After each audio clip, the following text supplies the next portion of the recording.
व्यास के पुत्र, आपने इन इंद्रियों को रोक तो लिया, लेकिन अस्थायी तौर से, ये ना तो किसी की रुकी आज तक। कहते हैं ऐसा योग कमाया पूता, क्या हुआ जो इंद्री धूता। इंद्री कर्म लगाओ किसके, जैसे जिह्वा लेप नहीं मधुरस के। और फिर परमात्मा ने, कबीर परमेश्वर ने बताया है, कहते हैं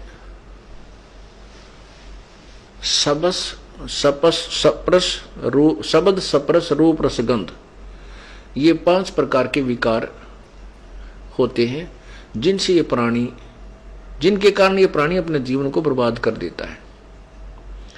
शब्द का अर्थ होता है जैसे कानों का रस लेना, मीठी मीठी आवाज, जैसे गाने बजाने, इन पर आदमी इतना प्रभावित हो जाता है, बस की बात नहीं रहती। तो कहते हैं कुरंग, एक मृग को कुरंग कहते हैं, उसमें विषय का विकार, उसके अंदर कान के से शब्द सुनने के विकार होता है। वो इतना विवश होता है कि शिकारी लोग उनको पकड़ने के लिए एक ऐसी धुन तैयार करते हैं, सारंगीत है, वो इतना प्रभावित हो जाता उन कानों के शब्द के कारण कि उस शिकारी के सामने आकर के ऐसे गर्दन रखकर आनंद लेने लग जाता है। वो उसकी टीटवी पकड़ लेता है डर के सरंगी ने और बांध देता है उसको रस्से से, और फिर उसका मांस न्यारा बेचे, चाम न्यारा बेचे। और सप्रस जो है, उसने, कुरंग ने अपने एक विकार के कारण, एक इंद्री के कारण, कान इंद्री के कारण अपना जीवन बर्बाद कर दिया, न्यौछावर कर दिया, खत्म कर दिया। और फिर सप्रस, ये संतान उत्पत्ति की जो प्रेरणा है, इसको सप्रस कहते हैं। हाथी पकड़ने वाले क्या करते हैं, एक हथनी को ट्रेंड कर लेते हैं और एक गड्ढा खोद लेते हैं लंबा चौड़ा, उसके ऊपर एक लकड़ों की छत दे करके उसके ऊपर मिट्टी डाल करके लंबी चौड़ी, और उसके ऊपर फिर छोटा छोटा घास नया बिल्कुल ताजा उसमें ऐसे लगा देते हैं, जैसे ऐसा लगता है कि ये बिल्कुल घास उगा हुआ है।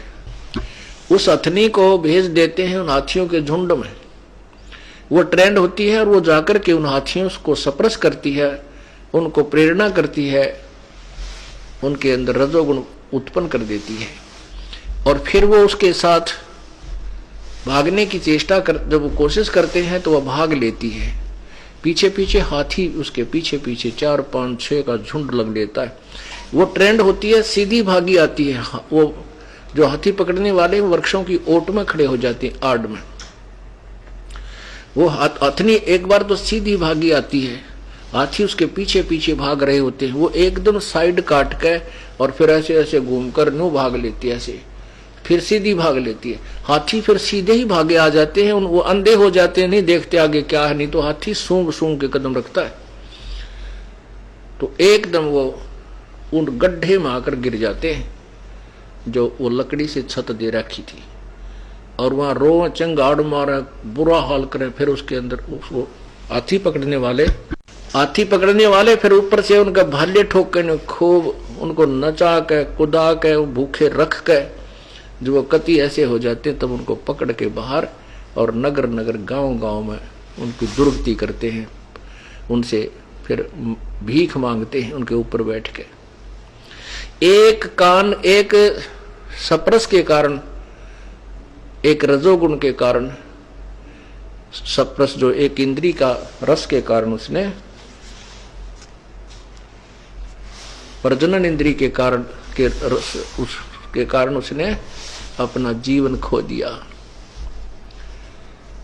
रूप, ये जो पतंग होते हैं, छोटे छोटे जो पतंगे, छोटे छोटे जीव होते हैं, ये दीपक के ऊपर या हाइलोजन जल रही है उसके ऊपर ऐसे भागकर चिपक जाते हैं, उनके बस की बात नहीं, वो रूप के ऊपर आसक्त होते हैं और उससे वो जल करके नष्ट हो जाते हैं।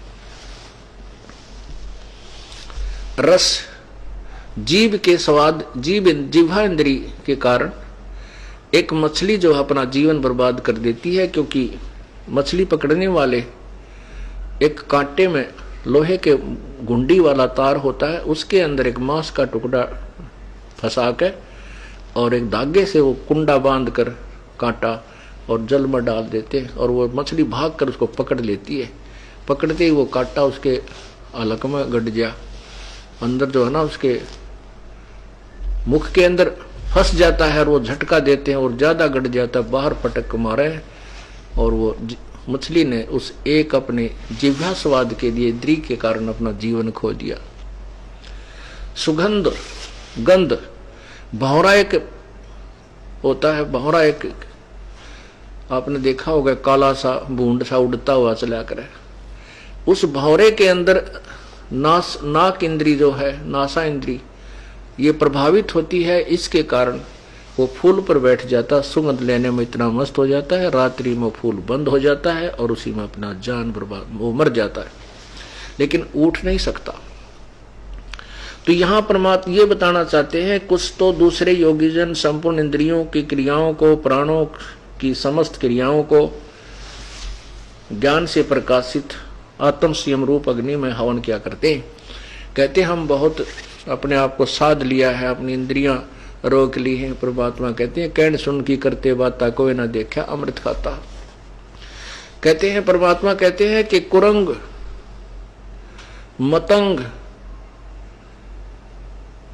मतंग सरंग और भरंगा इंद्री एक ठग्यो तिस अंगा। होय होय। कुरंग मतंग पतंग भरंग और सरंगा इंद्री एक ठग्यो तिस अंगा, और तुम रे संग पांचों प्रकाशा, ये योग युगत की झूठी आशा। एक एक प्राणी, उन प्राणियों में एक एक इंद्री प्रभावित थी, जिसके कारण अपना जीवन खो दिया। तुम्हारे साथ तो पांचों विकार आपके अंदर, मनुष्य जीवन के अंदर काल ने ये पांचों फिट कर दिए, और किसी न किसी कारण तो तेरे जाल में रहेगा ही रहेगा। तो यहां परमात्मा कहते हैं तुमरे संग ये पांचों प्रभावित हैं, तो योग युगत की झूठी आशा। तो यहां ये बताना चाहते हैं कि कोई तो ऐसी साधना को उत्तम मोक्षदायक मान जानता है, कोई इसको मोक्षदायक जानता है, उसको मोक्षदायक जानकर ही करता रहता है। कहते हैं आगे बताएंगे कि वो तो इनके विषय में और विस्तृत ज्ञान तत्वदर्शी संत, वो परमात्मा ने आकर ही अपने मुखारविंद से बताया हुआ होता है, वो तत्व ज्ञान है।